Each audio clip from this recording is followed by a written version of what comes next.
Eh, tu savais pour Inception?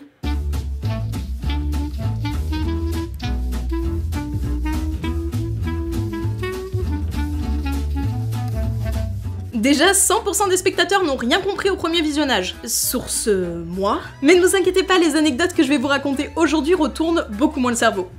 Enfin, je crois. Première chose intéressante, Christopher Nolan a passé plus de 10 ans sur le scénario du film. L'idée lui est venue quand il réalisait Insomnia en 2002, un film commandé par la Warner. Et au début, il conçoit plus Inception comme un film d'horreur. Il toque à la porte de pas mal de studios à Hollywood pour pitcher l'idée sans encore avoir fini d'écrire le scénario. Certains sont intéressés, mais il a pas envie de finir son scénar avec une deadline, comme ça se fait beaucoup à Hollywood. Donc il décide de prendre quelques mois pour travailler dessus.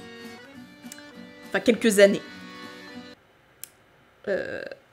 10 ans! C'est passé vite, hein, quand même. Et petit bonus, Nolan n'a pas fait de recherche scientifique à propos des rêves pour pouvoir écrire dessus. Une fois le scénario terminé, les membres du casting et du staff se font enfermer dans une pièce pour se faire torturer. C'est faux, pour le lire. Ah oui, après avoir travaillé 10 ans dessus, ça serait con de se faire voler l'idée maintenant. Donc, dès qu'ils avaient fini de lire le script, il fallait qu'ils appellent avec un téléphone fixe pour pouvoir sortir. Et d'ailleurs, chaque personnage dans le film correspond à un métier sur le plateau de tournage. Cobb est le réalisateur, Arthur est le producteur, Ames est un acteur, Ariane est chef décoratrice, Saito pourrait représenter les studios, un peu comme Warner Bros, et Fisher, c'est nous, le public. Et c'est plutôt logique parce qu'Inception est une métaphore sur la réalisation cinématographique. C'est juste une autre grille de lecture que je vous donne, vous en faites ce que vous voulez.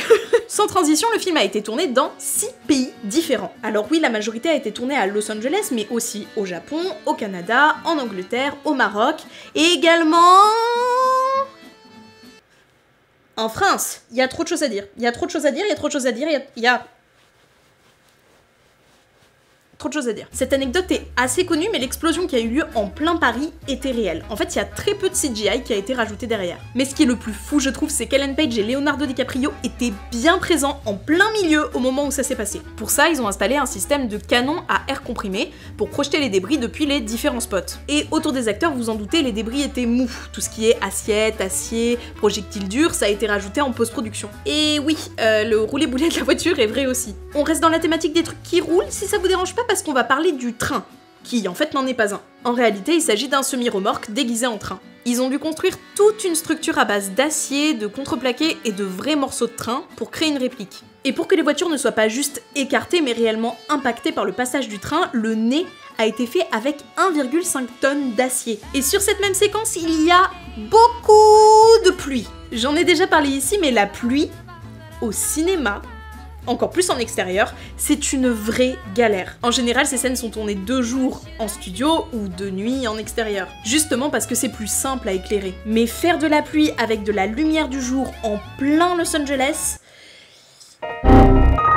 J'ai pas trouvé combien de litres d'eau ils avaient utilisé pour ça, mais les installations étaient juste gigantesques. Et pour que la pluie soit visible, il fallait bloquer le soleil.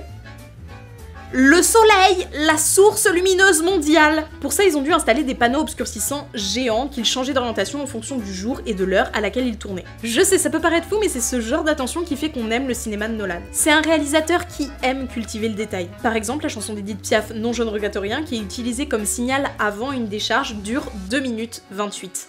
Et le film de Nolan dure 2h28. Cette chanson est tellement importante que Nolan a voulu lui rendre hommage, même jusque dans la durée de son film. On va rester dans ce qui a l'air totalement irréel et qui pourtant l'est en allant au bar.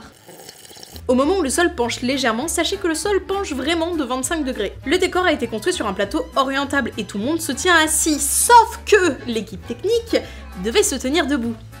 Et je sais pas si vous avez déjà travaillé debout, à 25 degrés, donc comme ça. Hein, un peu penché, c'est ça, c'est le mot.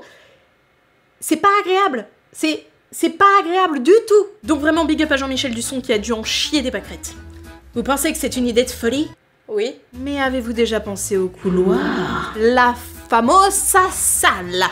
J'ai fait espagnol LP2. Déjà pour changer, le couloir est vrai. Ça aurait été possible de le créer en CGI, mais vous l'aurez compris, c'est pas trop le style de Nolan. Donc ce couloir de 30 mètres a mis des mois à être construit en Angleterre, là où Nolan avait déjà tourné des scènes de Batman Begins. L'équipe a dû s'entourer d'un ingénieur pour créer ce qui ressemble de loin à une centrifugeuse couchée qui tourne grâce à un moteur électrique en dessous de l'installation. Il y avait 2 caméras principales pour filmer tout ça. Une attachée à la structure et l'autre indépendante à la structure. Celle attachée au couloir donne l'impression qu'Arthur et son agresseur défient les lois de la gravité, alors que l'autre donne plus cette impression de mouvement. Et pour la chambre d'hôtel, c'était le même type de construction, c'était juste plus risqué parce que du coup la hauteur était plus grande. Et c'est là où vous me demandez, mais Clara, comment qu'ils font ça? Parce qu'ils volent là quand même les messieurs quoi. C'est compliqué. Et ben c'est exactement le même couloir mais mis à la verticale. Habile. Donc il faut descendre l'acteur dans le décor. En l'occurrence Joseph Gordon-Levitt. Joseph Gordon-Levitt qui réalise ses propres cascades, je vous ferai dire. Il s'est entraîné pendant 2 semaines pour apprendre à ne pas vomir dans ce qui ressemble fortement à un tambour de machine à laver. On va rester sur le casting, on dit ça? On dit on fait ça. Déjà à l'écriture, Nolan ne voyait que DiCaprio pour incarner le rôle de Cobb. Ellen Page ne s'appelle pas Ariane pour rien. Son nom vient évidemment de la mythologie grecque et est relié directement à son rôle d'architecte dans le film. Elle doit son origine à Ariane, fille de Minos, roi de Crète. Ariane était tombée amoureuse de Thésée, venu combattre le Minotaure, un monstre enfermé dans un labyrinthe dont personne n'était sorti vivant. Il reçut d'Ariane une pelote de fil qu'il déroulait au fur et à mesure qu'il avançait dans le labyrinthe, ce qui lui permit de retrouver son chemin une fois la mission réussie. On peut faire le parallèle entre Cobb et Ariane parce qu'elle lui permet de se retrouver dans les différents niveaux de rêve vu qu'elle est architecte. D'ailleurs, Cobb signifie rêve en plusieurs langues, en ourdou, en hindou et en punjabi. Et la cousine de Nolan joue une hôtesse de l'air. Je sais, ça avait pas de rapport avec les infos d'avant, mais je me devais de vous le dire. Tom Hardy ne savait pas skier avant de tourner les séquences à la montagne. Je vous jure, il a appris sur le tas avec Christopher Nolan, ce qui est pas mal stylé. Ce qui est pas mal stylé du tout. Et franchement, c'était pas la pire complication sur la partie montagne. On va commencer par la forteresse. Elle est belle, hein? Et bah elle a été directement inspirée de l'université de Californie à San Diego. Sur le plan pratique, elle a été construite au Calgary au Canada en août pour être prête en novembre. Mais une semaine avant de commencer le tournage, ben... y a pas de neige. Et comment vous dire que le ski sans neige, c'est pas incroyable comme rendu, vous voyez? Mais gros coup de bol et surtout gros coup de poker, 3 jours avant il a neigé comme jamais. Ce qui a permis de faire de belles avalanches qui étaient encore une fois... réelles. Bravo, vous êtes tous très forts. Nolan avait vraiment en tête une scène à la James Bond, donc fallait que ça pète. Il a évidemment recruté des experts, c'est pas vraiment un passe-temps du dimanche que de créer des avalanches. Donc ce qu'il faisait, c'est qu'il volait en hélicoptère au-dessus de la zone pour balancer des explosifs. Et vu qu'on aime quand ça pète, et parce que franchement ça rend super bien, attaquons-nous à la scène finale. Vous imaginez des mois à travailler sur cette séquence, une seule prise possible parce que tout va partir en flammes, et là...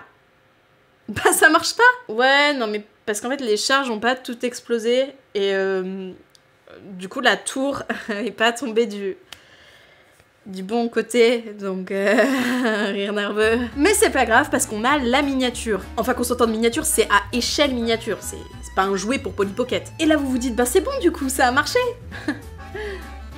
Bah non. Non, toujours pas. Principalement parce que la tour ne tombait toujours pas dans le bon putain de sens. Donc il a fallu la refaire.